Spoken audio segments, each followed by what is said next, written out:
কর্তৃপক্ষের নির্দেশকে বুড়ো আঙ্গুল দেখিয়ে যাদবপুর বিশ্ববিদ্যালয়ে পালিত হলো রামনবমী। 3 নম্বর গেটের সামনে প্রযুক্তি ভবনের সামনে রামপুজো এবিভিপির সদস্যদের। ভারতের পতাকা নিয়ে হাজির যাদবপুর বিশ্ববিদ্যালয়ের কর্মী সমর্থকেরা। রামনবমী যাদবপুর বিশ্ববিদ্যালয়, যদিও কর্তৃপক্ষের তরফ থেকে কোনো রকম অনুমতি দেওয়া হয়নি, কিন্তু তবুও এই টেকনোলজির যে বিল্ডিং রয়েছে সেই বিল্ডিং এর সামনেই রামনবমীর পুজো হচ্ছে। এবং একদিকে দেখা যায় যে left leaning organization, Maoist Naxal এসব কিছু অর্গানাইজেশন আছে, কিছু টিচার ফ্যাকাল্টি আছে যারা হচ্ছে এর বিরোধিতা করে, বেসিক্যালি রামের বিরোধিতা বা হিন্দুর বিরোধিতা বেসিক্যালি করতে থাকে। আর এদের যে প্রোপাগান্ডা হয় অ্যান্টি ইন্ডিয়া, অ্যান্টি ন্যাশনাল, সেগুলো এত ইজিলি চলতে পারে। অন্যান্য ধর্মীয় অনুষ্ঠান হলে কেন রামনবমীতে বাধা? তো বিদ্যার্থী পরিষদের নেতা কর্মীদের। তারাও বলছেন যে বিশ্ববিদ্যালয়ের তরফ থেকে কোনো রকম অনুমতি না দেওয়া হলেও তারা এই পুজো করছেন।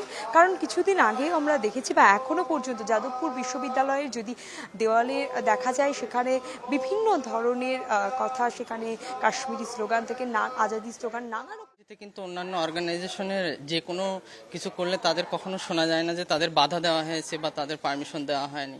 কিন্তু যখন আমাদের এই রাম পুজো মানে রামনবমী হচ্ছে তখন তারা পারমিশন দেয় না। বিশেষ করে পারমিশন দেওয়ার নাম করে মিটিং করবে, কিন্তু শেষ পর্যন্ত এসে তারা তা বাতিল করে দেয়। শুক্রবার 4 এপ্রিল 5টার সময়, ঠিক আছে, যাতে আমাদের কাছে আর কোনো লিগ্যাল অপশন এক্সপ্লোর করার জায়গা না থাকে।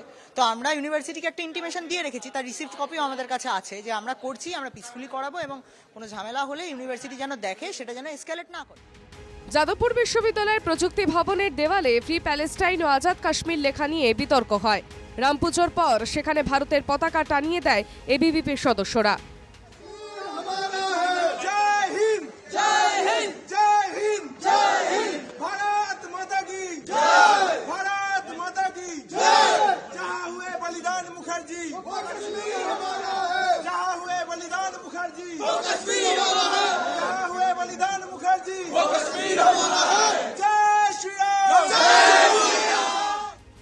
রামপুজোয় অংশগ্রহণ করেন যাদবপুর বিশ্ববিদ্যালয়ের প্রাক্তন উপাচার্য বুদ্ধদেব সাউ। তার অভিযোগ, পরিকল্পনা করে রামনবমীর অনুষ্ঠানের অনুমতি দেওয়া হয়নি। সেন্সর না থাকলে তাহলে তারা কোনো ডিসিশনই নেবে না, অ্যাজ ইউজুয়াল চলবে, কনভেনশন চলবে, তারা পারমিশন দেবে না। এটা অত্যন্ত প্ল্যান মাফিক। এটা যদি হয়ে থাকে তাহলে এর মতো খারাপ জিনিস আর হতে পারে না। বিশ্ববিদ্যালয়ের উপাচার্য নেই, স্থায়ী রেজিস্ট্রার নেই, এছাড়াও রয়েছে একাধিক সমস্যা। সেই দিকে নজর দেওয়া প্রয়োজন, দাবি জুটা সভাপতির। সমস্যা এই মুহূর্তে অন্য সবাই জানে, উপাচার্য নেই, পার্মানেন্ট রেজিস্ট্রার নেই, পার্মানেন্ট ফিনান্স অফিসার নেই, পার্মানেন্ট ডিন নেই, স্ট্যাটুট নেই, এই সমস্ত নেই। এর দিকে যে যে অবস্থাটা দাঁড়িয়েছে, ইলেক্টেড রিপ্রেজেন্টেটিভ নেই, ইসি, কোর্ট, কাউন্সিল, এই সমস্ত জায়গায়।